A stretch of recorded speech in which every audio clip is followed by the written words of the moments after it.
is the Space Station Museum. This is Marin County's only, and I may even say within the Bay Area, the best space museum around. We have items that have either been trained by astronauts, they have been used certainly going into space, or they're spare parts that were supposed to go, but they just didn't quite make it. But whatever it is, everything in here is built for space. The most popular items in the Space Station Museum, right here, spacesuits. Everybody wants to know what a spacesuit is like, right? Don't you want to know what they feel like, how they feel? I want to put on a sleeve. I want to put on a glove. Well, guess what?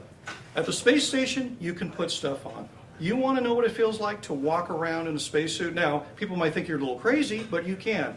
And you know what? The number one thing that everybody is surprised at is that one, by the way, this did fly in space. This actually flew. This was on the Mir space station for a number of years. It was part of their EVA or the suits they wear when they do spacewalks outside. But this is the real deal. It flew in space.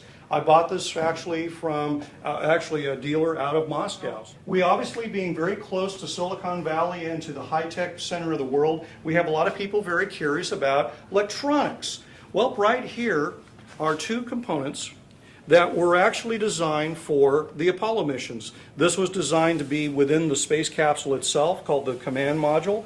This was designed to be part of that big stack of the Saturn V that we talked about earlier. This is an engine sequencer. This was part of the servo assembly. These were made a very long time ago. We have people come in here who are from high tech, and they're somewhat shocked that we still in some ways use things today that were made back then.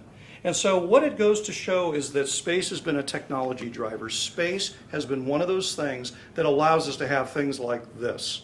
It allows us to have, think of our digital televisions. A lot of that came from space. Anything that's lightweight. When we think about the original cell phones, how heavy those things were, and what we ended up with, it's all because of weight. A lot of that came from the space program.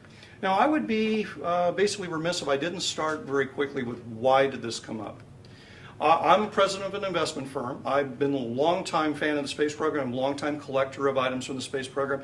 But I kept wondering, why is it that the only place people can go to learn about this stuff is in Florida, Washington, D.C., or Texas?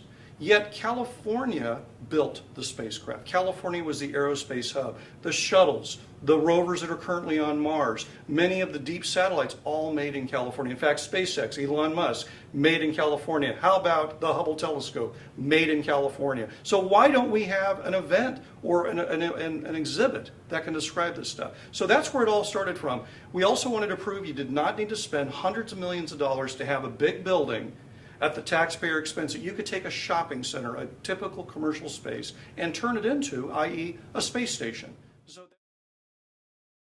Well, people ask me all the time how I got started with Ken on the space station and involved with the space artifacts and everything. And really, it comes down to the fact that when I was 4 years old, I told my mother I'd be the first woman on the moon, which can still happen. And I'm, kind of working there. So we'll see if it ever does come to pass.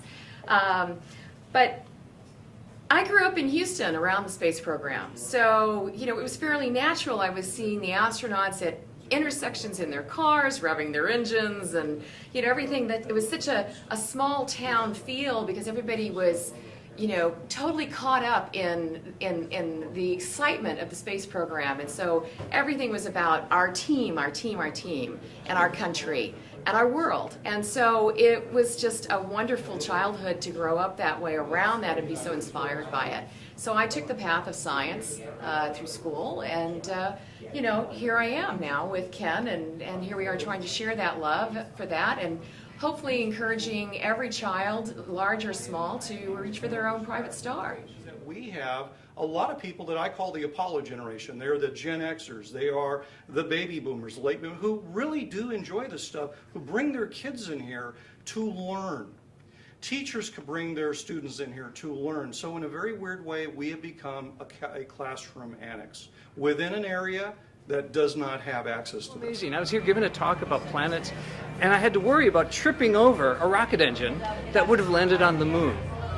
And so that to me is just what's so special about this place. This museum is a wonderful resource. It's a place in the great tradition of free museums that are there for people to come and be inspired, just wander in and discover, I like to say trip over wonderful astronomy and wonderful discoveries that we've made and get inspired.